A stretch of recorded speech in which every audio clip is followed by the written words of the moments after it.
Inside the Birds is back. What's going on, everybody? It's Geoff Mosher, Adam Caplan, and the days toward the NFL draft start shrinking and shrinking, and we're getting closer. It's going to One be week from next today? week, one week from the time that you and I, Adam Caplan, are recording this. And I'm starting to wonder to myself, what are we going to do after the draft? Sleep. Yeah, sleep. Yeah, because we've got the draft show next Thursday night Right. at Evil Genius Beer Company in Philly. Now they have two of them in Philly. It's the one on Front Street, by the way, 1727 Front Street. Nice job by you. Right. And we'll talk about that in a minute. And then we'll do our post-draft show with Cosell, which will drop that Tuesday. We'll review all the Eagles picks and the NFC East, kind of how we think teams did, and general thoughts from Greg. Mm-hmm. And then we'll eventually get Greg back again. We'll do the NFC East preview, which people loved. Oh, man, we got such great comments on that. And we'll do that probably, I don't know. We may do post-draft. We might, however we want to do it. We might do two of them with them, so who knows. But, yeah, so I mean, we'll also do training camp previews, and the other thing is we're going to have more information on what the offseason will look like in terms of practices. Right now, we're just operating on the belief that most teams will only have a mandatory camp, and that's it. Mm-hmm. Well, that's better than last year, but that's just not good enough. And is there going to be a rookie camp though? Do we know that? Sorry? Will there be a mandatory? I don't rookie think so. camp? I don't know. Not that I've heard of. Yeah, that's rough. That's really although some teams are now, not the Eagles, but I know Dallas had players come in. Mm-hmm. This was expected. Some teams would you call whatever you want, break ranks or whatever, but the problem that you have is players have to now they could do it. I still think they could do the workouts virtually. Mm-hmm. Because it's not, but here's the problem. Here's the thing. If they're allowed to come and work out and they're choosing not to, mm-hmm. does that go against them being able to work out for the workout bonus? So there's like about 200 players that have specific workout bonuses, and it's my understanding that the union has said, listen, go get, you should get paid if you have a workout bonus. Yeah. But if you're someone who doesn't, which is about 80% of the players, then don't, the advice is to stay away. Right. But I was always under the for some reason, and I get this stuff, man, mixed up all the time, but I thought the rookie camp, the 1 week rookie camp that always happens right after the draft, I thought that was a mandatory camp. Was that always voluntary? For rookies, it is. Sure is. Yeah, for rookies it is. So why wouldn't that, if you're going to have mandatory OTAs that require, but why wouldn't you have your mandatory rookie camp? It's only a 3-day camp. Yeah, I don't know. We'll have more information on that very soon. But yeah, it's just, look, with a team that's in transition and a semi rebuild, and a new staff, they need every practice they can get. Mm-hmm. And it's problematic. There's no doubt. You've got offensive, defensive scheme changes significantly on defense. It's a total. The only thing that's the same is the 43 front. Everything else is going to be different. Right. And it's not what you want. Having virtual meetings is. And we'll talk in the second half of today's show about what Nick Sirianni said and Roseman and Andy Waddle. But oh yeah. The fact of the matter is, with this new staff, this is not what you want, and this is it's going to be hard because they have so many young players that have to get on the field and have to learn. It's not a good thing. No, it's not a good thing. We talked about that a little bit. I mean, development is key at this time of the year, especially with a new staff as your new scheme. And so, it's hard to think the Eagles won't be behind the 8 ball unless, of course, you run into, I don't want to call it luck, but there were some rookies last year that had phenomenal years. Oh, sure. Justin Jefferson. And some, yeah, I didn't want to say that name, but yes, he's one of them. Yeah, that's one of them. So you just never know. But you can't count on it. Right. No, you can't count on it. I would guess the majority could have done better, Yeah, and by the way, it's funny you say that because I was talking to a general manager this week, and we were talking about last year. And, I don't – it's not like I'm watching tape of every team. But one of the things is, I guess – he said that his pro guys, they turn reports in and he reads them because he doesn't watch every team. And he goes, look, some of the notes were that this team clearly was sloppy on certain areas of their team. And course. part of it's because they didn't have practice in the offseason. Right.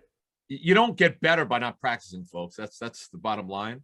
Agreed. I understand some teams were able to overcome it, but that doesn't make it right. You know. Right. Although, So, I mean, and this is their jobs, right? But JC Treader, the Browns center, laid out some pretty good metrics and data that showed that the less OTA practice meant fewer injuries. They that's showed true. better, Yes. better rate of play in certain areas of the game. I think it's pretty That's debatable. subjective, by the way. Yeah, That I'm going to part- say everything they put out is going to favor their argument, and I'm sure the owners could craft a document that had statistics that would say there were areas of the game that fell off. So, I mean, that's just all propaganda on each side. Right. And by the way, the owners don't care. It's the coaches and general Right. managers who care. The owners don't. No. They wouldn't. It's like they couldn't sign this new CBA soon enough. Just like the one in 2011. I mean, Right. that's just the way it is. All right, so we have a really cool announcement also about some programming coming up in the very near future. Yeah, another new thing. Yeah.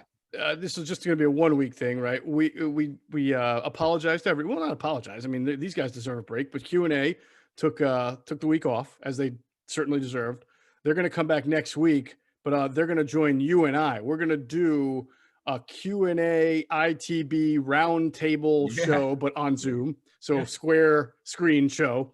And all four of us will preview not only the draft, we'll talk about the state of the team. Obviously, Q&A are going to want to weigh in on the press conference that just happened and give their thoughts on it. And we can just fold it all in with draft coverage. I know they've been looking at prospects, and we'll do maybe new a schemes, 45, 50-minute show to that, and that'll come out. I'm going to guess that will come out Wednesday. When Q&A would normally come out. Yeah, can't wait. Cannot wait. I just thought this would be a good idea. Yeah.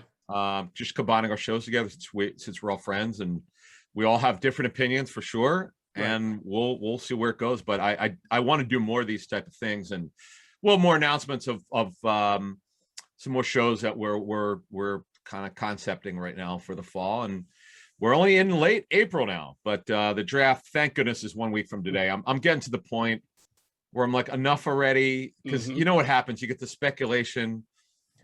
Everybody wants to trade up. Everybody wants to trade down. And I'm talking to some teams in the top 10 who are telling me, oh, they're getting more calls than ever. And I'm not saying they're lying, but okay, what does it mean? Right. Are you getting offers or are you just getting calls? Exploratory calls and offers are. Yeah. One GM said they were getting more calls than they anticipated. And then another team said that the epicenter for the draft is going to be pick 7 and 8. I've been saying that all along. The Lions are a big wild card. Yep. Yeah, because you just don't know where they're going to go. This guy I was talking to, high-ranking personnel guy, said he goes, look, in their review, because those teams they're lesser teams and they have a lot of needs, both teams, and they match up need-wise similarly, and there are a lot of teams in back of them that need help, and then you have the Panthers who. If there's a team that's going to trade down, I think it would be they. But we'll see what happens. They're getting a lot of calls, and the Lions are getting a lot of action in terms of calls. And the belief around the league is it's about quarterbacks and corners. The two corners we've talked about now for 2 months. Horn obviously and Surtain second, right? And then the quarterbacks, because we know 5 are going in the first round. It's kind of like what the Niners are taking quarterback. We still don't know. We have an idea who the 3. We know who the 3 are. It's just which one are they going to take? Really, which 2 are they? Which one of the 2 we think? And then what does that do to the other teams that need a quarterback? So we'll see what happens. Yeah, we will.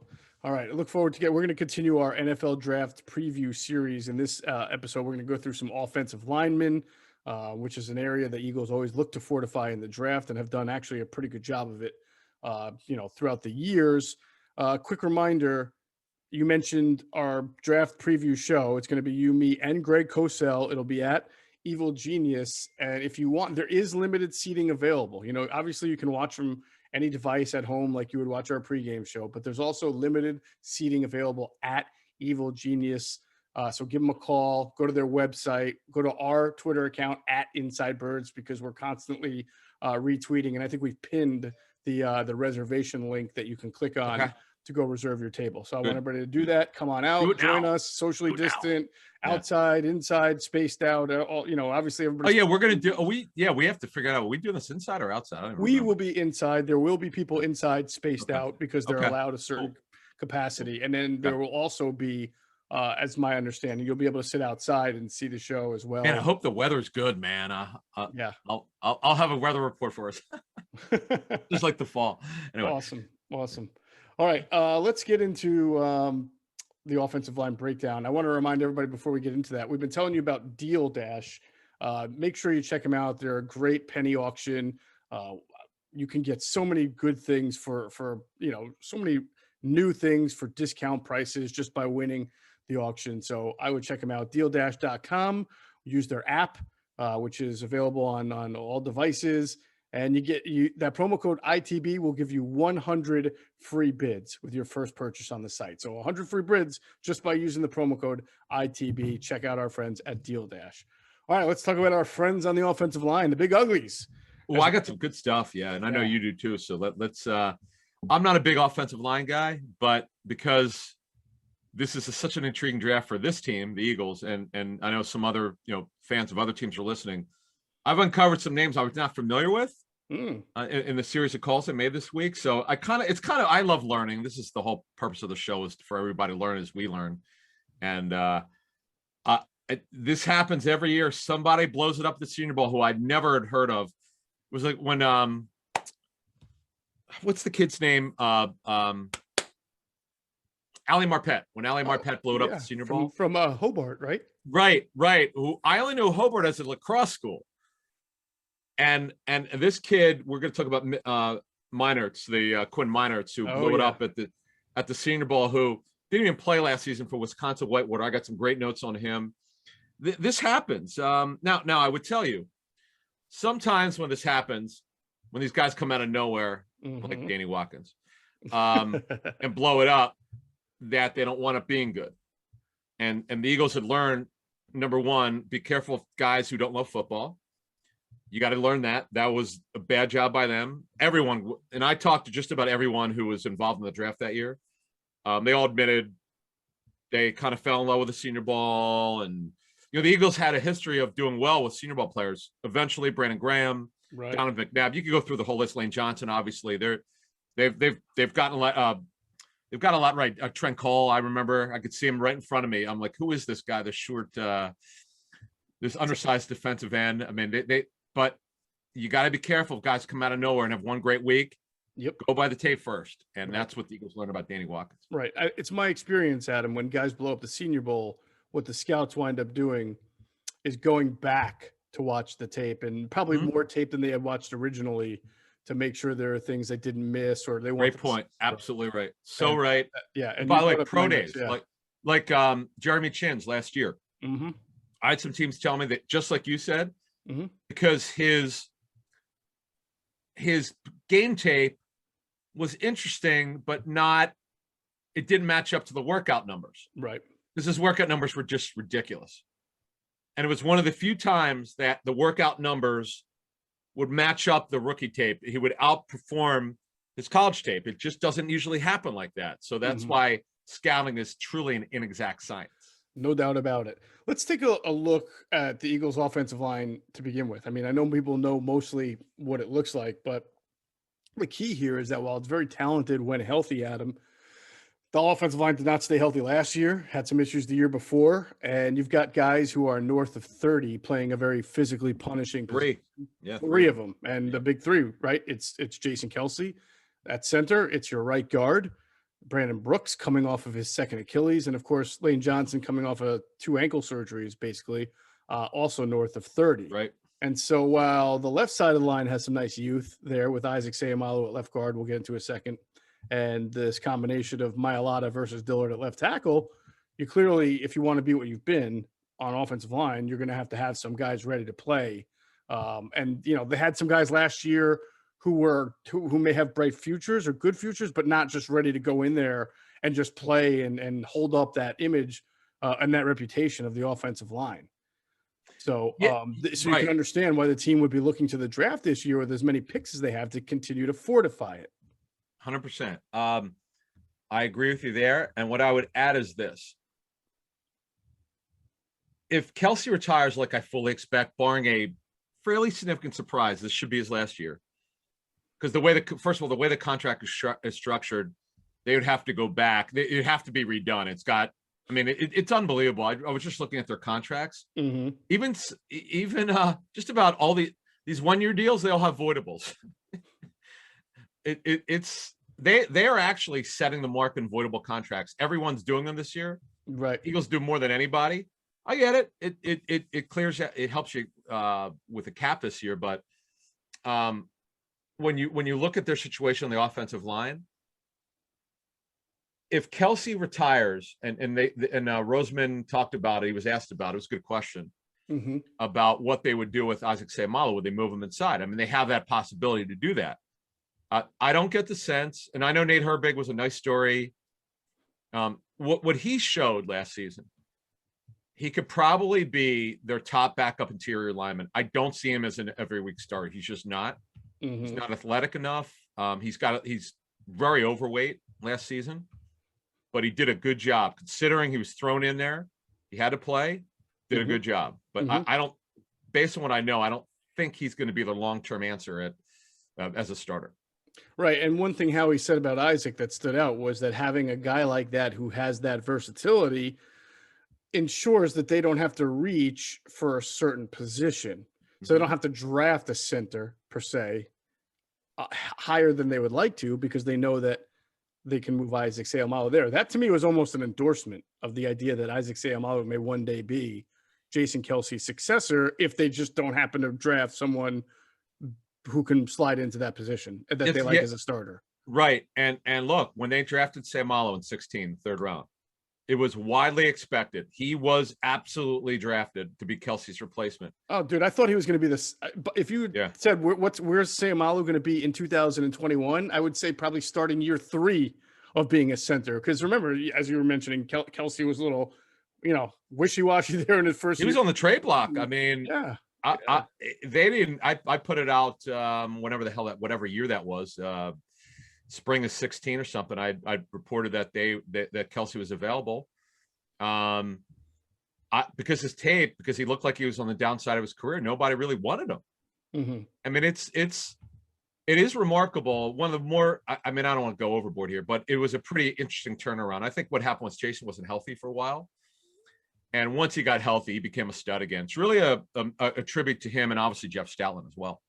Absolutely. Absolutely. So let's then look at that, what the Eagles might do here. I mean, I don't, at 12, Adam, it's very possible an offensive lineman will be the best player on their board when they pick. And, let's get to that. The guys that are you hear most at there would be probably Rashawn Slater. I know we have talked in the last few pods about the fact that Penei Sewell has, he started off as many people do in months ago as a top 5 guy, and then watched. And he certainly might be. But I asked somebody yesterday in the league the same question or the same statement you made about whether or not he's elite, and I got the answer that you've been saying. No, he's not considered elite.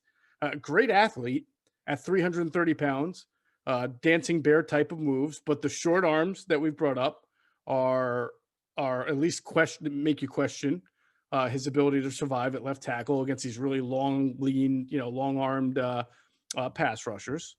And it's weird, right? Athleticism is an interesting thing. I think you would naturally say that Sewell is the better athlete because he's a 330-pound guy who can move. But I've had 2 different people in the last 48 hours tell me that they really like Rashawn Slater's athleticism. And I said, well, wait a minute, hold on. Is there a difference here? Because you're like that more than Sewell, but they like his football athleticism, the ability to execute a reach block, right, in the zone, and then run up into the second level and cover a linebacker or a safety. That's like a real, obviously a big football athletic move that offensive linemen need to create. They like that seemingly out of Slater more so than Sewell, if you understand what I'm saying. Slater is more advanced, is the way he's explained to me. He's more camera ready, I would say, based on what I've heard. Yep. The upside is clearly Sewell. He's just not. the hype on Sewell is way overboard, way overblown. He's not nearly as good as the hype. Doesn't mean he's not going to be a 10 to 12 year starter and be a couple Pro Bowl guy. I mean, that's right. the belief around the league is he'll eventually be a Pro Bowler. But the crazy, just over the top, because you would hear this stuff, and I understand Oregon's a big time program and all that, but to think he's like this next Hall of Fame lineman, no one's saying that who works the NFL, not that I've talked to, and it doesn't sound like anyone you've talked to has said that. Yeah, I mean, you're right, because I do remember probably in February or January, I was hearing, Anthony Munoz type, Exactly. and Jonathan Ogden or Orlando Pace, and No, I haven't heard anything remotely like that over the last 4, 5, 6, 7 weeks. I mean, good prospect, day one starter, sure, all of that, but question marks, yeah, not a 100% clean, can't miss prospects. So, but he is still either 1 or 1A, depending on who's picking. I'd say, though, that the interesting thing about Slater, Adam, that I get, the feedback that I get is that he has, because he's only 305 pounds, right, the ability to play both guard and two teams have told me center. He could play center. Wow, if you want the first him time to I've heard center. that. Yeah, interesting. Okay. When you think about it, 305 is not all that big for center. I mean, it is for Jason Kelsey, but a lot of teams. No, that's a good size center right there. That's not. Yeah, I mean, it's not like 3. Yeah, I agree. Right. You just wouldn't use a top 12 pick on a center, but the point being is that if in a pinch you needed him to play center, or you over the years drafted really good linemen and you were having trouble figuring out who's going to play where, and you wanted to move him to center, he could be a really good center for you. That just goes to show you the versatility that he does have. But he also is short-armed, like Sewell. Yeah. So I would say, and we'll get into who we think the Eagles are going to draft next week. Mm-hmm. I have a pretty good idea, but again, it goes down to what the line look. It goes down to who's available. It's not that last year was easy, right? But they had a group of players last year. Now it's who's left, right? And I really believe that Slater could be that guy. He's the bottom. The two guys at the bottom of my list for 12 would be not that they're bottom of the barrel players. They're very good players. They're very, very good, maybe even excellent players. Mm-hmm. But Slater and Kwity Paye would be the two guys. We talked about Paye a while back about he would be the top pass rusher this season, or they're coming into the draft. He still is, but I do wonder if they'll stay there at 12. Do they have Slater graded as highly as I think he's graded, just based on the talks I've had with other teams? So we'll see what happens here. But Slater is really good. He's a plug and play guy. You love that he can play multiple positions. He does project to be a guard more than anything and a right tackle. Look, he's not, in terms of height, 6'4" is a little bit short. Arm is definitely short. 33 inch. He's 33 clean. That was it. 33 inch. Hand size 10.5. Yeah. He's under 5. Not that a 40 for an offensive line means anything, but he is under 5 for an offensive lineman, 5 right. flat, which is great. Right. Good, real outstanding prospect, super duper smart, which you'd expect from Northwestern. High character. He's plug and play. Let's move forward here. Let me ask you a question. If they do draft him at 12, what are you doing with him? Slater? Yeah. Or for the Eagles. Either, if I draft Rashawn Slater at 12, yeah. All right, he's going to get a lot of first team reps, right? No matter, I'm going to have him first team reps at left tackle. I'm going to have him first team reps at right tackle. I don't think really, I'm going to Dillard in my lot. Well, assuming Dillard is not traded during the draft, so you would think you would actually get him reps at left tackle, huh? I would get him reps at left tackle as well. Huh? I would find some. Now, it may not be first team to start. You're right. Yeah. You got Dillard and Mailata. Might be second team or third team. I would maybe try to get him a little bit of guard. And back at Brandon Brooks, he'll be Brandon Brooks' replacement. Right. And by the end of camp, it's going to settle itself out. You're going to trade somebody maybe, and you may have to take a very little for a Brooks or something like that. But he's going to start. He's going to start from day one as long as he goes into camp and shows that he can play, and you're going to find a place to play him. And I don't think it's going to even be a question. And if I don't think people would even be upset. As good as Brandon Brooks has been, I don't think you could be upset about having to try to flip him for whatever you can get to make room for a young guy who's going to be there. Right. Or, I mean, during the draft, yes. I mean, he's been available, by the way. It's not a secret. The question then would be, if they drafted Slater, do they move him during the draft, or just Brooks? Would Brooks just be the start of the season, and they move him afterwards? We'll see. Yep, no, that's a good question. Something tells me the trade would have to come a little later after the teams finish drafting and see what they have and don't have. Like that typical training camp trade that you see happen with a lot of teams. Yeah. But look, Rashawn Slater's playing for me. As long as he shows up to camp and he can play, he's playing for me. And I'm not going to worry about where it fits. You'll find a place for a guy that talented. Yep. And I will say this, Adam, and I think you and I have seen this before. If the pick winds up being Rashawn Slater, a lot of people are probably going to be pissed off. I mean, a lot of people just want either an Alabama wide receiver or they want a cornerback, and they're going to think this is just the same old Eagles drafting linemen in the first round. But I'm not saying that's the right way to think. I'm just saying I think a lot of people will be disappointed, but I wouldn't be. I would say that was a good, smart pick. No, that's a future state. This is exactly what the draft is about. This is about the future. This would be, in fact, I think the fans, because of the internet and how far information has come, the smart fans totally get it. Anyone who really follows the NFL will go, this is a great pick. Any Eagle fan who's smart, they're going to love that pick. Right. Now, it's not sexy. It's an offensive lineman. I get that. People love juice and all that. They want the offensive player. I get it. But in terms of skill position, but no, this would be, most smart fans would know how good Slater is. I don't think it'd be a big deal. Okay. I mean, I see what you're saying. I agree. The smart fans would, and level-headed ones will understand. Yeah, that's it. Thank you. Yes. But right. It's not a sexy pick, as you said, and people are going to be upset about that. Correct. All right. If not those two, there's always the chance that the Eagles could move down, right? Pick up some extra compensation, move down a few slots, hopefully not too many. There are some offensive linemen. I'll tell you a guy who people have told me they really like. They like his versatility. They just like him. And it's almost because he's really clean. And that's the kid from USC, Elijah Vera Tucker. Yeah. Yeah. He's not the athlete that I think Slater and Sewell are. Oh, he's a pretty good athlete. He is. I know he's a pretty good athlete. But what I get is that he's just so clean. There's nothing that he doesn't do well, Yeah, he's because of his height, he's going to play right tackle, most likely, right? At this level, at the NFL level. He's the question is, where exactly does he go? What mid first round, I in the 20s. That's kind of based on my talks this week. It sounds like that's kind of where he's at. I spoke to someone who thought he will probably go higher than expected because OT is one of the positions like cornerback that once the first one or two go off the board, you start to see the run, because supply and demand.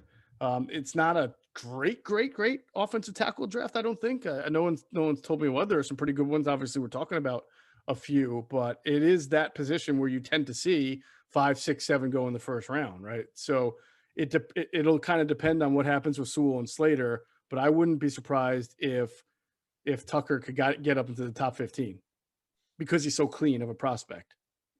Yes. I think it's 15 to 25 is his area, from what I understand. And then Versal is another guy who is, man, I got such a divergence of opinions on him. Yeah, me too. Body type, not great. Doesn't always finish blocks. Tape early in his career is better. He's coming off an injury this past season. Needs to get stronger physically. When he's right, he looks the part. Beauty's in the eye of the beholder is kind of my notes say here. So, right. Look, he's going in the first round, and he's also somewhere in that 15 to 25 range. I believe he's more right tackle than left. Right. And that's kind of what I see. All right. So you really got 4 guys that are probably be top 20 guys. That's Slater, Sewell, Vera Tucker, and Versal. Oddly enough, there's another kid, Adam, from North Dakota State, not named Carson Wentz and not named Trey Lance, who's pretty good. I had a little laugh because, when North Dakota State had their pro day, I forget who went there from the Eagles. I think it was Brian Johnson.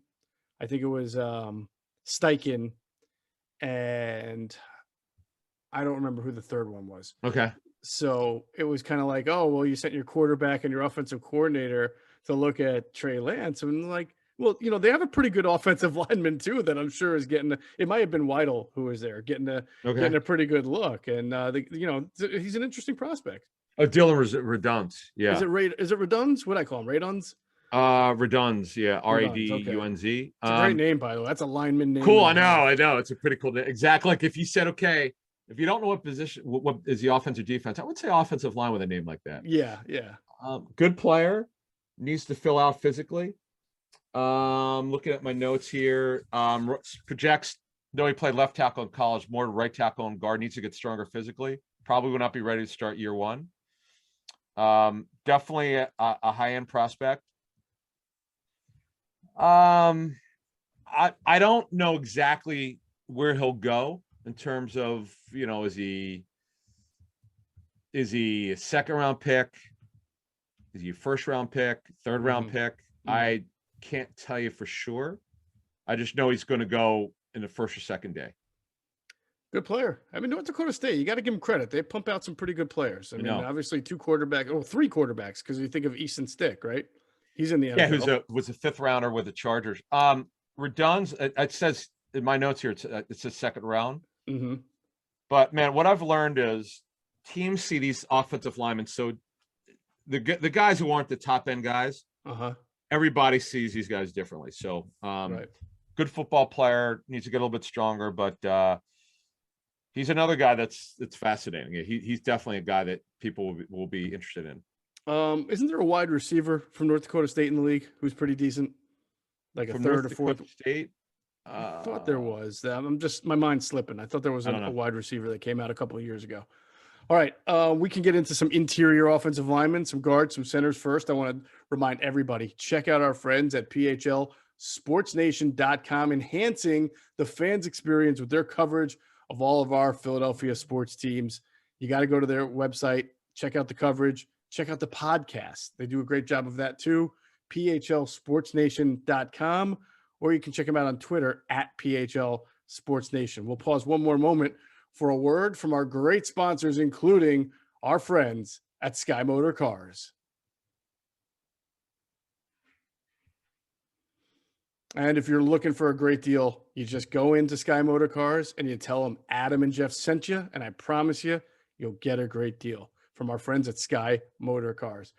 All right, let's talk a little bit about the interior offensive lineman. And you kind of, I want to get to this guy first. I don't know if you have it in order, but because you kind of did the prelude to him. He's one of my favorite prospects because he did come to the Senior Bowl. Nobody knew who the hell he was. It's probably true. Like a lot of people probably didn't even know Wisconsin Whitewater is a school.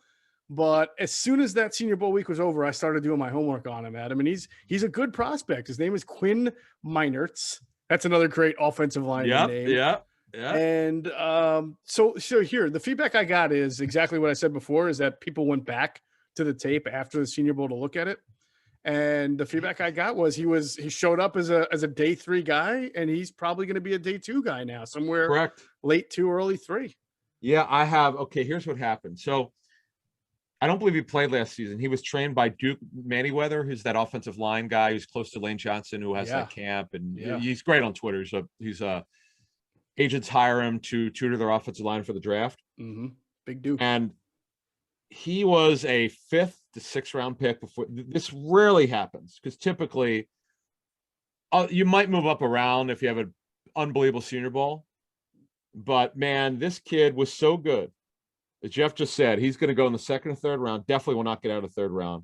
Mm-hmm. Now, here's the funny thing, though.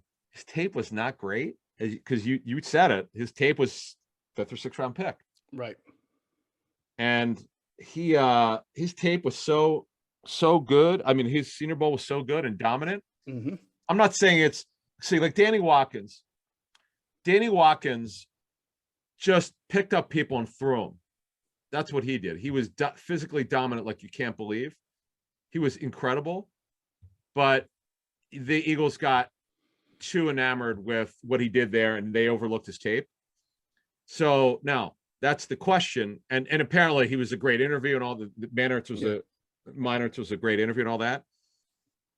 I'm fascinated to see what happens with him because Ali Marpet was another Senior Bowl darling, but his tape was so intriguing. Whereas this kid, the tape doesn't quite show it as much. Mm-hmm. And we'll learn over the next year, depending who drafts him and whether he dresses, does he start, does he play, whatever. We'll find out over time. Was it a reach? What did whatever team drafts him? Did they base it too much on the Senior Bowl? We'll see. Yeah, I want to make it clarify what I said earlier because it aligns with what you just said. I was told by someone that his tape does not reflect day 2 type of talent. Well, yeah, right. And but after what you said, after the Senior Bowl, people are gonna, and this happens, that people are gonna look back and they're gonna find reasons to say, "Hey, wait a minute, he's better than that, right?" And it's possible, it's probable he'll go day 2, second, third round, because people are just gonna get enamored with that. But the reality is, if you took his full body of work, as you're saying, and took any emotion or Senior Bowl week out of it, you would probably want to draft him on day 3 and try to develop him a little more. Now, what I was told was that he played guard when he did play. So he projects as a center. He played guard at Wisconsin Whitewater. And I was told he didn't even start snapping a football until the fall. So the whole, it's crazy, Adam. That's where you like where people probably get their mind blown, is that he played center at the Senior Bowl and looked like a natural center who's been doing it for his whole life. Amazing story. I got to meet this Duke Manyweather. He's done some job with the kid. So he's 6'2", 7/10 of an inch, but he's built. He weighed in 320. Right. At his pro day. He ran under 5 again. 40s mean nothing, but at least shows he can move. And he had a hand injury at the Senior Bowl, but he's fine. And this is quite the story, man. I'll tell you what. This is. I'm going to track him. We'll see who drafts him. I'm really fascinated to see what happens here, because this is one of these stories that comes out of nowhere. Well, you got me laughing now, because I mean, who pulls off more second round curveballs lately than the Eagles, right? Between Arcega-Whiteside and Jalen Hurts, and I'm sitting here thinking, oh, can you imagine? Story, there'll people be throwing tomatoes in the second round at the TV, because I remember you and I are texting each other, and I don't have the sound. I didn't have a sound down list on. I was texting people to get information during the draft, and I don't know. One guy, so the guy texts me, goes, "Are you serious?" The guy's laughing, LOL, LOL. I knew it was Eagles pick, and I said, "What are you talking about?" He goes, "Turn around." The guy knew that I wasn't watching. He goes, "You need to look at this." And I'm like, kind of like when you don't know how to process it, you're in shock. With the Hurts pick, I was like, "What? I don't get it. This just makes no sense to me. You don't draft backups in the second round. I don't want to hear it. You don't do this." And I mean, it took me. I mean, I understood. I mentioned, like, literally right after. I'm like, I don't. Other than a Taysom Hill roll, I don't see this. What's the point of it? I'm still like baffled. But we'll get into that in a minute. Yeah, exactly.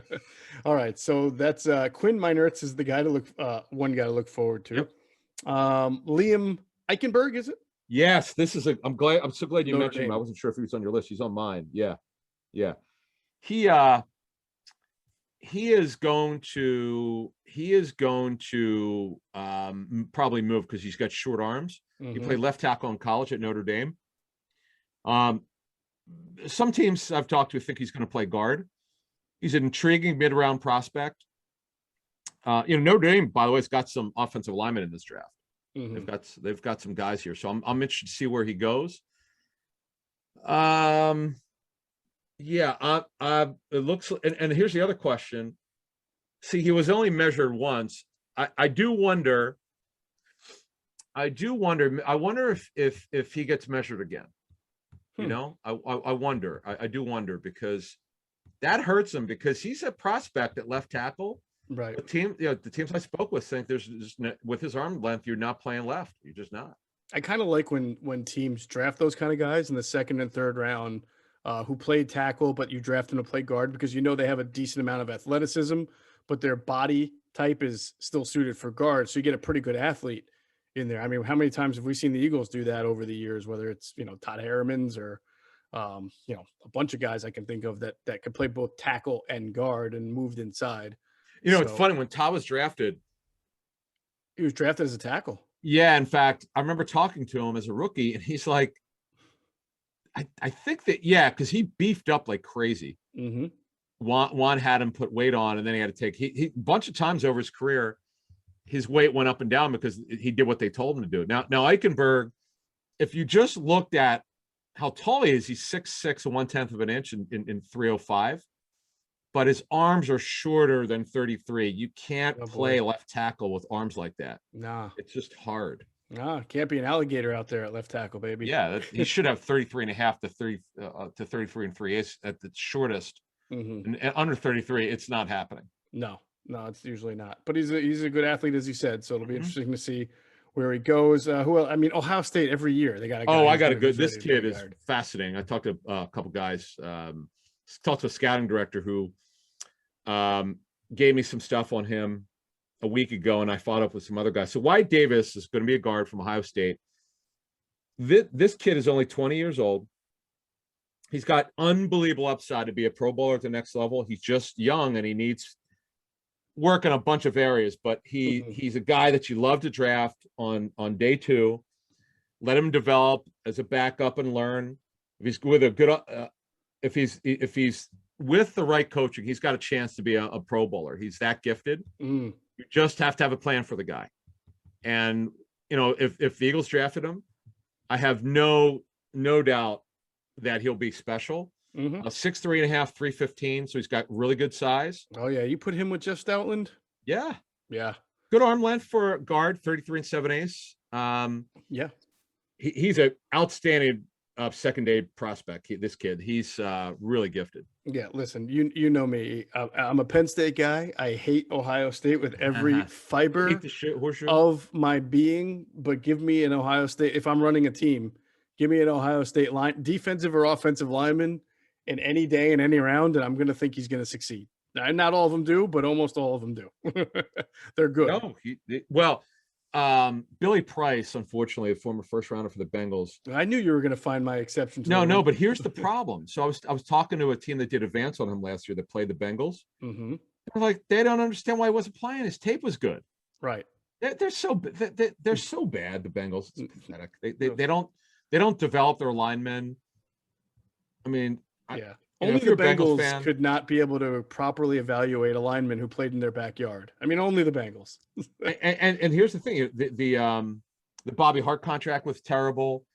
You know, they draft well at receiver for the most part. John Ross didn't work out due to injury, but Joe Mixon's a player. But offensive line, they've done an awful job, and that the teams that win, they develop linemen, offensive, defense. It's why the Eagles, for the most part, have been so competitive for decades. Is the lineman. Now, obviously, they were bad last season. We'll see how good they are this season, but they know to win in the National Football, you have to be strong on the lines. And Andy Weidl came from Baltimore. I remember talking to Joe Douglas about that. He said that was the one thing that he came in. He wanted to bring. He said, "Thank goodness." Joe said, "Thank goodness that Roseman and he were aligned with that because they were." Banner believed in it. Roseman believed in it. Joe Douglas believes in it. Andy Weidl believes in it. So you would hope, getting back to the Eagles here, that they'll continue to do that. Well, I mean, since you brought it up, I was going to ask you. I still want to get to one or two more guys, but what do you think's the likelihood of the Eagles coming out of the day 2? Day 1, we've already discussed it. There's a likelihood at 12 that they could do Sewell or Slater, but let's say they don't. Let's say they get a non-offensive. We're not going to get Sewell, but Slater again. It's not bottom. Sewell. Right. But so let's say they get, I don't know, cornerback or D end in the first round. What's the likelihood you think they come out with an offensive lineman on day 2? Very, very I would high. agree with you. And I don't think people are thinking that, but I agree with you. Yeah, with 2/3, either the second or one of the 2/3 absolutely has to happen. Totally agree. Yeah, has to happen. Absolutely. And it's probably going to be a versatile type. It might be an interior offensive lineman. I don't know, but probably a versatile center/guard. Right. Yep. I would say so too. 100%. All right. What kind of guy do you? Any other prospect you want to get into? I'm just looking at my notes here. I got an interesting my one. Doctor's handwriting here. Terrible. Mr. All right. You want me to give you my guy? Please do, yeah, because I can't decipher my awful handwriting. Go ahead. The center from Oklahoma, Creed Humphrey. Kind of a fascinating kid. Yeah, I don't know. Oh, go ahead. he's left-handed, right? No, go ahead. Keep going. And I didn't know this until recently, but Mhm. apparently left-handed centers for some teams are like a big no-no. It kind of like left-handed shortstops. Right. Well, you See them don't in have, right. baseball. You just don't have them. Right. Right. Apparently it's a no-no. So while the kid is a pretty good player, I mean, he's got good accolades. He's 6'4", 310 pounds, 32 and a quarter inch arms. He's got good skill set. I was told some teams are automatically going to be like, hey, he's a left-handed center. So I don't want that. Now, No, exactly. another person told me though, real quick, is that Yeah. he did at his pro day snap the ball right-handed. Huh. So obviously, this is, as you've said many times, the whole beauty in the eye of the beholder thing. Some Yes. people are going to look at that and say, okay, maybe he can do this right. Like a And some left-handed people are- third baseman. It can't happen. It ain't gonna happen. Right. You know. Right. So, well, no, I don't know that every team feels that way. I mean, it's not like the ball comes out that differently from a left-handed snapper to a right-handed snapper, but I guess differently enough to make some teams kind of leery of it. Yeah, it is definitely a question. I'm just trying to think of the rest of my notes here. We talked about Eichenberg. Slater, to me, would be a great pick for the Eagles at 12, because I know we're going to get that question, so we'll answer it now. I think Geoff and I are pretty much aligned on that. Sewell will not be there, even though the arm length, he's not getting past 6. And then Vera Tucker is a really good prospect. He also would be, he would be on the bottom of that 12 list. In fact, he would be a good trade down possibility. Yeah, I agree. Right. And 12's then probably a little bit too rich for him, unless you just felt that you couldn't trade down and still get him. Who picks 13th and 14th? I forget. Is it? I'll tell you in a second. Let's see, the Eagles. Who'd they trade down with? Miami, and then are the Colts? No, not the Colts. Yeah. So okay, the Chargers are at 13. Well, this is what I was talking about a couple weeks ago with the cornerback situation. They need a corner badly. The Chargers. They need linemen too, offensive linemen. It's another problem they have on the interior. Right. Vikings need offensive linemen. They have 87 corners. They have too many corners. It's crazy. They're like a legit 6 deep. Yeah, they are. The Eagles are 1 deep. The Vikings are 6 deep. Yeah, I know. Isn't it crazy? Yeah, it is. And the Patriots could use a corner. Cardinals could use a corner. Raiders could use a corner. Anyway. So I would say it's a little bit of a risk to trade down a couple of spots and still think you might get Tucker, knowing that the Chargers and the Vikings could easily snag an offensive lineman there. Yeah, and the thing is, it's why the Eagles didn't trade up last year. We could talk all we want about Rager, should have gone later, and that's true. But they were not going to trade up for him. They knew he'd be there, and I had mentioned in our I don't know, was it our live stream, that they use analytics for, there's some kind of algorithm, or they're just somehow they know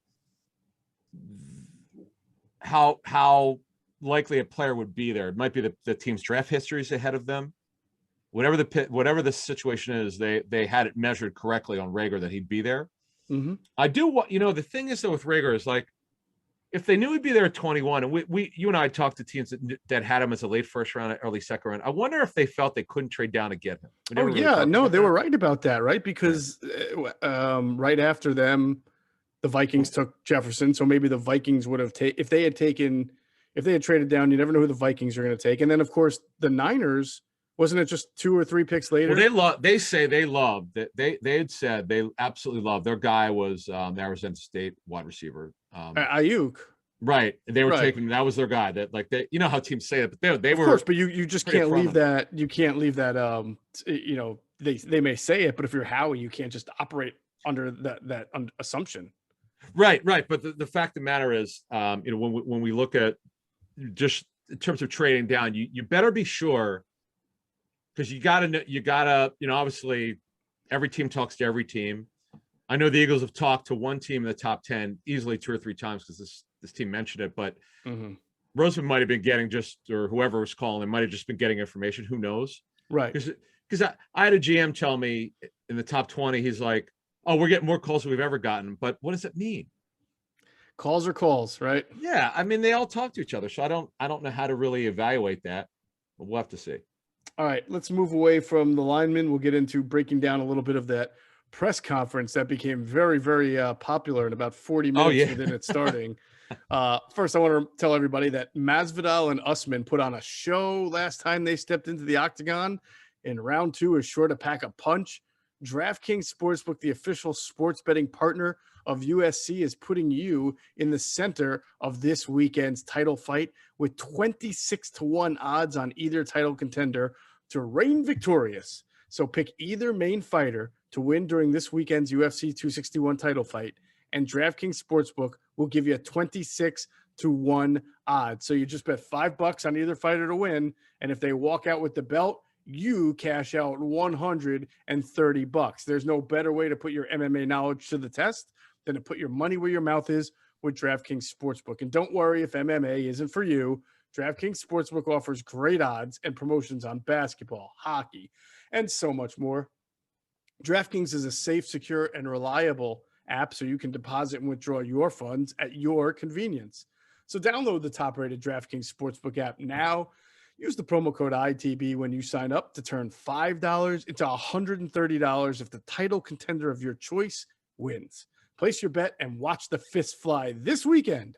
That's code ITB to turn $5 into $130 if the fighter of your choosing takes home the crown for a limited time only at DraftKings Sportsbook. Got to be 21 or older. Pennsylvania only. New customers only. Restrictions apply. In partnership with Meadows Racetrack and Casino. See DraftKings.com/sportsbook for details.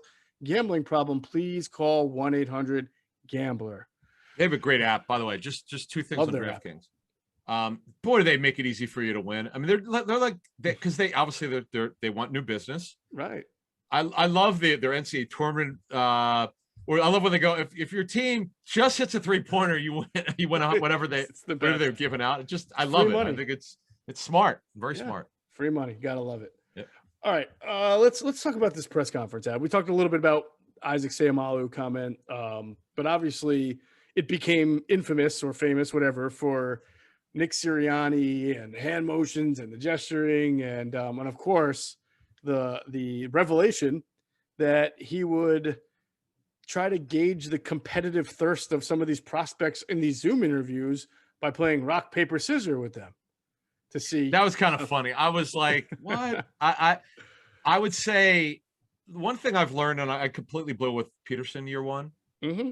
I overestimated and overrated that because he was all shucks and he came off like not the smartest guy in the world. And I really didn't think he had a chance. I just didn't. Right. He seemed a little over his head. Yeah, exactly. It wasn't just that, I outlined on our previous show on Monday about what happened to him after the 16 season. If you haven't heard, folks, Geoff and I really broke down not only the Athletic art, our own reporting that no one knew the stuff that we put out. And what I learned was you can improve as a coach and don't go overboard with a head coach in a press conference, especially if it's negative. This isn't. It's all about how you project in front of the players. Okay. Right. I was in front of Sirianni twice. I talked to him at 18 training camp and 19 training camp in Indy, and I found him to be incredibly engaging, unbelievable energy. I felt someday he'd probably be a head coach just from being around him those 2 times. You can tell with body language that this guy's got something there. Yeah. But then when he does this rock, scissors, paper thing, I'm like, dude, what? What are you doing? Like I overreacted like I normally do. And I'm like, what is with this guy? Yeah. It's kind of funny. What were your feelings when you heard this? I found myself laughing, and I found myself at times like kind of getting into it. And then I found myself then like hitting myself. What do you mean by that? Wait, when you say into it, what do you mean by that? Just enjoying his passion for the craft. And I connected with him with that. It's a great point. Yeah. And I'm not going to sit here and say anybody who questions what they're seeing is wrong, but I can appreciate 2 things. One, we are in unique times. I mean, it's been unique times for over a year now. He's trying to find a different way to get to know a prospect in a very informal setting, which Zoom is. It's just not like a real meeting.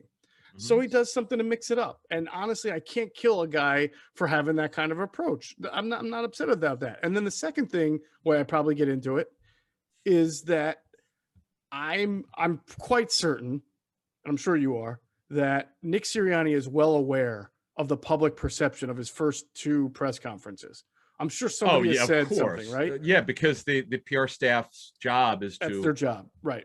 let him know and how he can improve and all that. Right. Yes. I'm So sure. the fact that this time he is the same fired up guy makes me think, you know what? He's comfortable in his own skin. He Great doesn't point. And care he what doesn't. people He are saying shouldn't about him. care. He's going to be him. I think Yeah. that's And cool. look, every blogger or pundit, as Joe Banner loves. I love how he calls people pundits. I just laugh when he uses Pundits. that. It's just I love it. So old school. It's like old people calling computers machines. Right. Or Deadspin, whoever criticize the guy. Mm-hmm.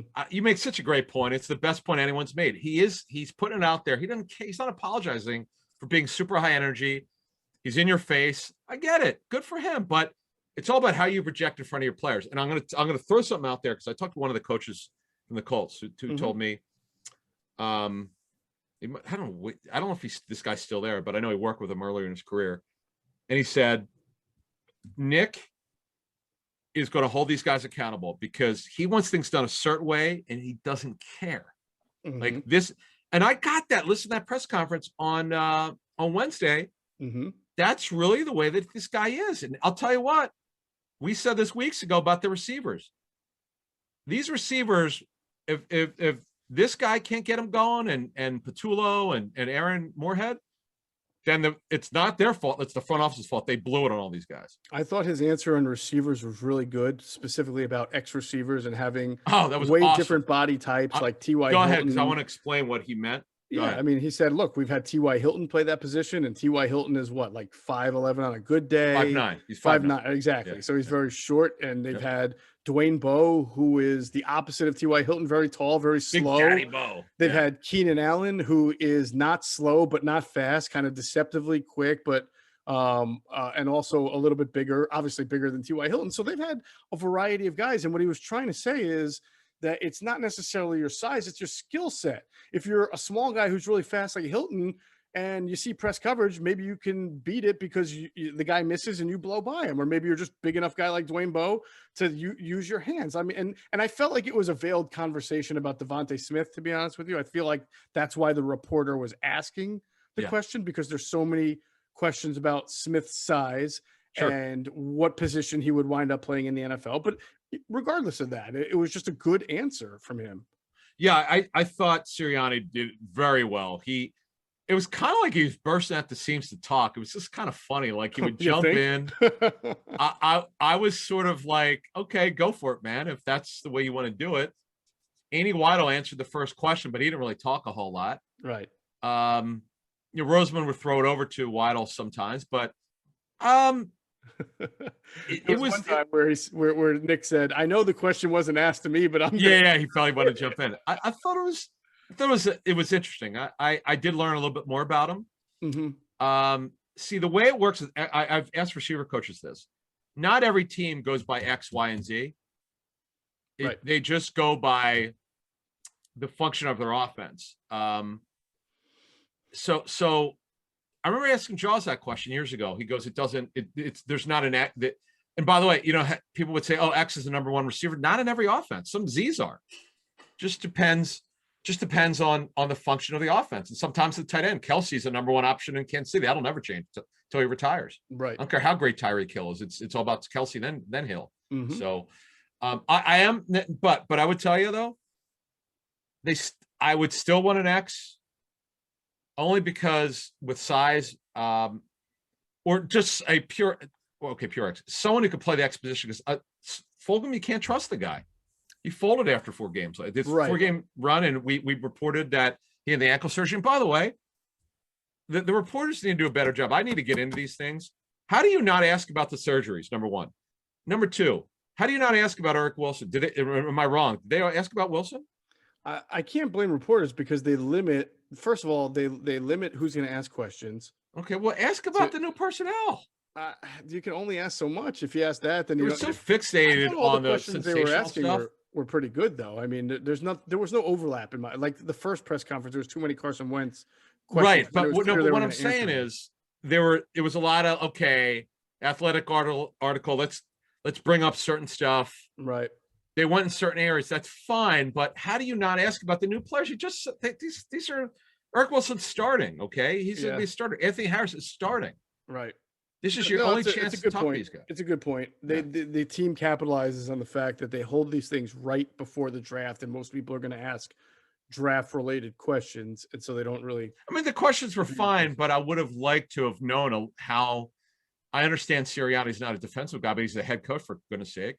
The general manager, signed him, and they did some really good. The Wilson deal is less. It's $2.75 million, upside of 3.25. I was looking at the deal last week, and then Harris's deal is $4 million with upside of $5 million. I mean, those are really good contracts that they did, and these guys are going to play. Yeah, no doubt about it. So I want to get back to with Sirianni though, because my big picture takeaway from all of the press conferences that he's and his overall demeanor is that it's really not about how Joe fan, Jane fan, or Adam and Geoff or anybody in the media thinks this guy is a clown or not, right? What matters is what the team thinks. And I can see how his demeanor can go really well when things are going good, when they've got a winning streak. I personally just wonder what he's like, because we haven't seen it yet, when there's a really tough loss or right the minutes before a game against Dallas when the division title's on the line. Correct. Because I don't think you can have that look, you don't have to change who you are, but you need to have a message that resonates with the people in the locker room. And I want to add this because it's important. Go. That during that press conference and right after, I started to get text messages from a couple of former players. Okay. Most who I haven't spoke to in a couple of weeks or maybe even a month or so. And they were all kind of having the same reaction that a lot of people were like, what the hell? You know what I'm saying? And so in a negative way? Almost like, what's he doing? What's he saying? Yeah. It felt a little bit negative. Well, that's something to keep an eye on of ex-players. Right. These guys would know if he's believable. They've been in the locker room. Okay. They have those questions. Okay. Fair. So, and listen, it doesn't mean anything until it happens. I'm just saying, I thought that was pretty interesting. Well, he's got to get in front of players. The coach I spoke with said he's incredibly authentic. He's in your face. This is what he believes. He's the son of a coach. This is the way he's not going to change. He's super energetic, doesn't stop yapping. Right. Jonathan Gannon talked about that. He was interviewed by Spadaro on the Eagles website a month or so ago. Great interview, by the way. Gannon was phenomenal. If you haven't seen it, folks, it was an incredible interview. And this guy's got an unbelievable background. But here's another thing about Doug Peterson's genius, so to speak, when he was special as a coach in 2017. They get home from LA after went towards ACL. The flight home was dreadful. They'd won the division, but they lost their quarterback for the season. They were all miserable. Some coaches were downright depressed, and I think one or two of them were crying. Someone told me they were you could see they were depressed. They were was pretty Dick upset. Vermeil on that flight? No, but they were. As one player told me that year with Wentz, that's how special he was. You never want to be the guy who ruins it when you're around elite quarterback play. You don't want to bring anyone down. I'll never forget. I ran into this guy somewhere, and I just never forget it. He goes, "Man, you just don't know what it's like. You don't want to." And the guy said that's why Jai stayed on the straight now, because Jai had real problems with Gase, who hasn't. But anyway, because I knew you'd say that. But the fact of the matter is, someone in the front office told me that Doug comes in.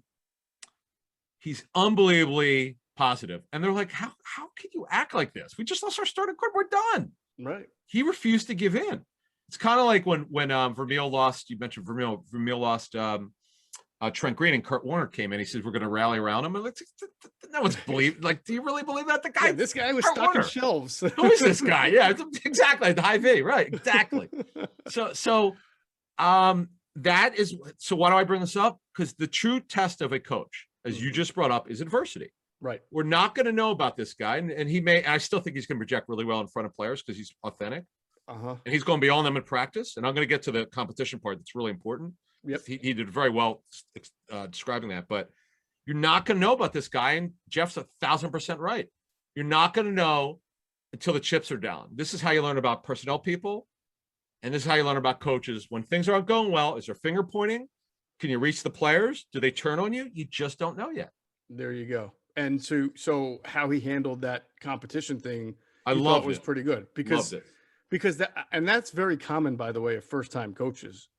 They don't want to be seen as the guy who's just going to hand somebody a job. They always believe the whole iron sharpens iron thing. And when they first get into the program, they want to set that tone from the start. So I know a lot of people were like, "Oh, you can't even say Jalen Hurts is your starter right now." Well, first of all, as of right now, I mean, yeah, but like anything can happen. There could be a trade. We know that. Or let's say, okay, speaking of that, let's say their board gets destroyed. They're at 12, and Fields drops to 12. What are you doing? Well, that's a great question. We'll get into the whole board concept in a few minutes. I wanted you to finish off the point about what he made about competition. All right, that's so the a good competition thing. The thing, way here's what a personnel guy told me from another team who actually watched it. I'm sorry. I said, yeah. Yeah, no, but here's what I wanted to tell you is that this guy said he watched a press conference because he's trying to gather intel on draft. Goes, what a smart thing to say. Why act like the job is sewn up? And he goes, because you want to give any team that wants a quarterback just the doubt that you might draft a quarterback, just like Carolina's did. We know they're not drafting a quarterback, but just create some doubt. Well, the Sirianni created some doubt because he deadpan. He goes, "Oh, what did he say? Did he say open competition, or did he say it's going to be competition? What did he say? He said it's the second core value of his competition is the second core value of his program. I think he did say the word open. I think he said everything is an open competition, though. He wasn't specifically talking about right. But look, we know that if they don't draft or if they don't make the trades, if they don't trade for Watson, which is supremely remote. To the never say never level, as we like to use. And with Wilson, the Seahawks don't appear like they're going to trade him. So if the Eagles don't draft a quarterback in the first 2 rounds, because who the hell knows at this point what they're going to do? I've kind of thrown my hands up with them doing this. You said earlier, the crazy stuff in the second round. But I that's the way you do not act like anything's sewn up. I thought he handled it very well. I think you did too. Now, interestingly, you brought up a point that perfect segue into what I want to get to next before we get out of here. You said, and we were agreeing on your true colors don't really show, right, until times of adversity. And so now I would like to talk about a question posed to Howie Roseman, which I thought was the most pertinent question of the entire press conference. And it came from Tim McManus, who we talked about on the last podcast. Timmy Mac. That's a really good question. They said, Howie, and I'm paraphrasing here, he said, it's well documented that you were not true to your board in last year's draft. And then he went on to ask, how can there be certain that that's not going to happen again, or has the process been tweaked since? And what's stunning about that question was it starts off with an accusation. Really, that's not a question. It's well documented you didn't stay true to your board. That was a statement. And you know what? Howie didn't say, no, Tim, that's not true. Howie is a very defensive guy when he believes he's being attacked unfairly. And even fairly, sometimes I think he puts up his dukes for a fight. He doesn't usually let narratives just pass by like that. Sure. He didn't touch it. Now, I know that shouldn't be a surprise to us, right? Because we've talked about this, but I was surprised that he just so plainly didn't even. You had the same reaction I did. I was like, wait a minute. He didn't bristle at it. I'm like, wow. I he didn't even give Tim an attitude for asking the question. Sometimes we'll get an attitude with Tim or McLean or somebody else who asks a tough question. So it confirmed what we knew, which is not a great thing. But that was interesting. But how about the follow-up answer when he said, and honestly, I mean this in sincerity, right? I think sometimes Howie doesn't always realize. I think Howie's a self-preservationist, so I'm not trying to let him get off the hook, but I also think he doesn't understand how his words sound and are interpreted. Because he went on to talk about, well, you try to get players for the coaches scheme, and you're trying to, and he goes, at the end of the day, they're the coaches, right? They're the coaches. So when you're saying that, what you're doing is, intentionally or not, you're saying, well, the problem, I didn't draft these players who are ranked on the board for a reason because my coaches wanted them, right? Right. You might as well have just taken a dagger. I mean, Doug Peterson has been fired already. You can't kick him to the curb any harder. What do you now? You want to, take the dagger and stab it in his back? Because you almost insinuated that it was more Doug and the coaches that you were trying to appeal to, instead of being a GM who is supposed to take everybody's input and then make the final decision. I don't think he understands that it's still his responsibility when picks go wrong. It doesn't matter if he favors one faction over the other. Right. Because here's the quote responding to McManus. Quote, I think when you talk about how you arrive at a final grade, you're trying to get obviously what the guys who have been on the road and done all the work done, and also get what Andy talked about, the perspective of fit and the vision from the coaching staff. That is true, because you have to know by scheme, because at the end of the day, when they're on the field, they're the coaches, and the vision has to fit what they're looking for at each position, which puts the onus on the coaches about having more input and maybe pushing Roseman, because one could infer, as you said, like you could take his words and infer that the coaches were the ones who wanted certain players or pushed them without him saying it. You're right. Because my first response is, wait, what did he just say? Yeah. In fact, what I did was I went back into the video and I wanted to hear how he said it, because I knew we'd be talking about it. And if I did, I do the 973 segment.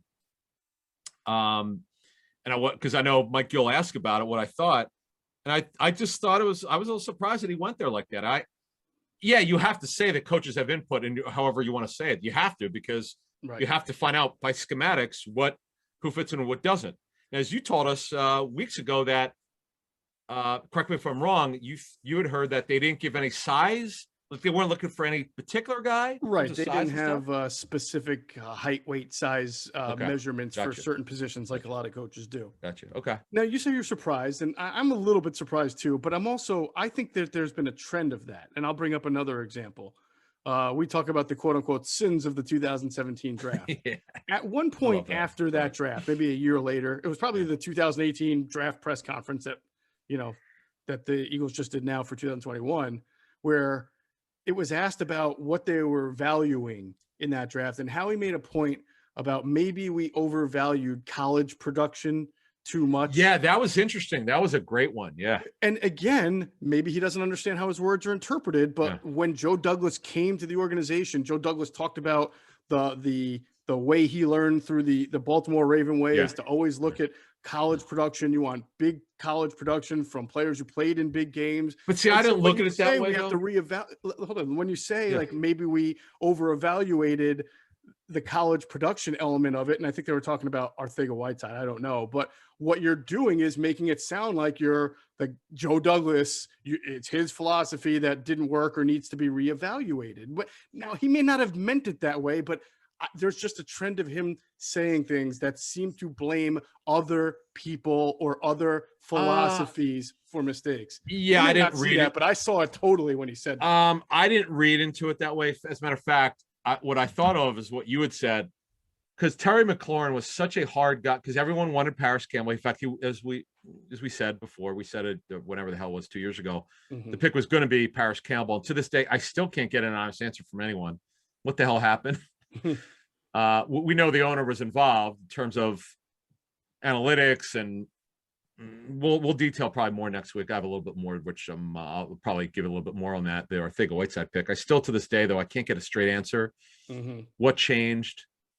Other than we had outlined in our Monday show, folks. If you haven't heard it, we had a very good scoop on Eagles had a trade worked out, or were working on a trade with the Jets, and it fell through. Because that way they either would have taken Arcega-Whiteside later or not drafted him at all. So funny how things change. Anyway. Yeah. But I and I know others did interpreted that as a knock, maybe not intentional, but as a way to just kind of rationalize something that went wrong. That's not purely your own responsibility. You're the GM. It's your responsibility when things go wrong. I understand you want to maybe try to explain sometimes why things do go wrong, but then when you do it, you got to make sure you're not stabbing your former. It's fair. I just, again, but I don't, that one, I did not take it. Because the thing that it's actually a great debate. College production versus tape. Let's say the tape phenomenal, but the guy didn't have a lot of production. Right. you have to Couldn't make play a with a decision. bad quarterback, right? I mean, Right. yeah. Well, Rager his final year, people got on him because his numbers weren't as good, but we all knew that the quarterback was horrendous at TCU. So which impacted. So you got to put it in proper perspective and context. So it's an interesting debate. It really is. Tape versus production. Sometimes the production is not great. How do you slot him? Right. Well, I get so to get back to what he said in that whole press conference, nothing came out of that convinced me that things are definitely going to change. And you know that they need to have a better process. So I hope that they do. I did feel good vibes, but I feel like every time there's a new regime, everybody's in the honeymoon phase. So I felt, because you heard Howie and Andy, they were all like, oh yeah, we've had scouts come in here and it's been way more collaborative and it's been great. And we've been figuring out, it's like every time there's a new regime, everything's so great. Everything's harmonious. Exactly. It's all shiny and I'm like, in 3 years from now, is Howie going to be saying something about Nick Sirianni? Yeah, he wanted this guy and I wanted that guy, or this is, that's why I put nothing into the whole, we're all great and collaborative now. Show me your fair. I look, I'm 100% agreeing with you. I'm fascinated to see, because Sirianni is, I don't get the feeling that he's a guy's going to take a lot of crap if he not happy, or because he's had this pretty interesting rise. He's worked with a bunch of different coaches, bunch of different teams. He's moved around in his career with the Chargers, Chiefs, and Colts and Eagles, and son of a coach. And I'll be interested to see how he gets along with Roseman, and how collaborative everything's going to be. And as I said earlier on another show, I said, listen, you also got to be careful if you're Roseman. A lot of GMs go through this, making sure you listen to the right coach. You have to listen to your head coach, but in terms of the assistants, because he doesn't know these guys. Right. Who are the assistants that know what the heck they're talking about, and who's not a good evaluator? Not every coach is a good evaluator. I've heard that for years. Right. And that's why, we talk about this a lot. Coaches should have input. They have the scheme. They should have input. They should have recommendations on what they like. But you have a scouting and a personnel staff for a reason. And those are the guys that do the legwork, and they have the debates, and they watch the tape endlessly, right? And your leader, Andy Weidel, has been doing it for 25 years, and he comes from the Ravens chain under Joe Douglas. So you got to trust them. That's why you hired them. And if you don't trust them, then hire people you do trust. I to the point, it's not even about hiring people who he would trust if he doesn't trust these guys. The process is there. Like, their process is pretty good until something happens on draft day. Okay. 17. The reason why I would laugh about the sins of that draft, they follow the process. Like, I mean, it's just that they missed on the evaluations. Whereas 16 home run evaluations, 18 who they picked, pretty good evaluations. 19 and 20, the general manager did not, or either not follow it, or there were other factors involved, other forces. That's inexcusable. I'm still trying to figure out what happened last year, why they failed so badly. Right. Well, when I say failed badly, 20 we don't know yet. It's mixed reviews. 19 does not look very good right now. We'll see. No, that's still. I know it's not a lot of picks, but it's still some pretty good Dillard, players, right? Shorter arms, never got in front of them. Oh, I'm sorry. I thought you said 18. I'm thinking Mailata and Goddard and Sweat. Yeah, I mean, Mailata, right. The 18 draft for the guys they drafted look good, but just 19 and 20, particularly 19.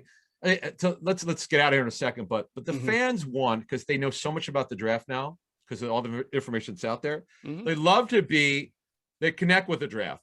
They're sick and tired of this team not hitting home runs in the draft like they used to when Reed and Banner and others were here. And they have the possibility to, because their staff is phenomenal. I'm just telling you, folks, when they miss, it has literally zero to do with the guys who work on a Roseman. Yeah, I'm going to leave it at that, because it can't be challenged, because I'm telling you, folks, people take shots at these guys. You know these guys. Yeah, they'd have it's jobs complete in a nonsense. You have terrible information. You don't know what the F you're talking about. Right. It's the process that gets subverted. I'll never back away from that, because it's been subverted the last 2 years, one way or the other. And 100% agree. I wish we could get Inspector Clouseau to figure the F out, because I don't get it. Yeah. Good people, flawed process at the end point of it. Yes. And I don't understand why. And you just got to hope, if you're a fan, that they're going to rectify their wrongs. Someone tell us, please write us, email us. What the hell the problem? Do we have a secret source there? Could tell us what the hell's happened on draft day? Anyway. No, probably not. All right. That's going to do it for this edition of Inside the Birds, the leading podcast in Eagles Intel. Thanks to our producer, Hunter Brody. Check out his YouTube channel. It's called Sports Talk with Broads. And also check out his Twitter account at Broads81 and at Broads Media. And as always, we thank you for flying with us inside the bird.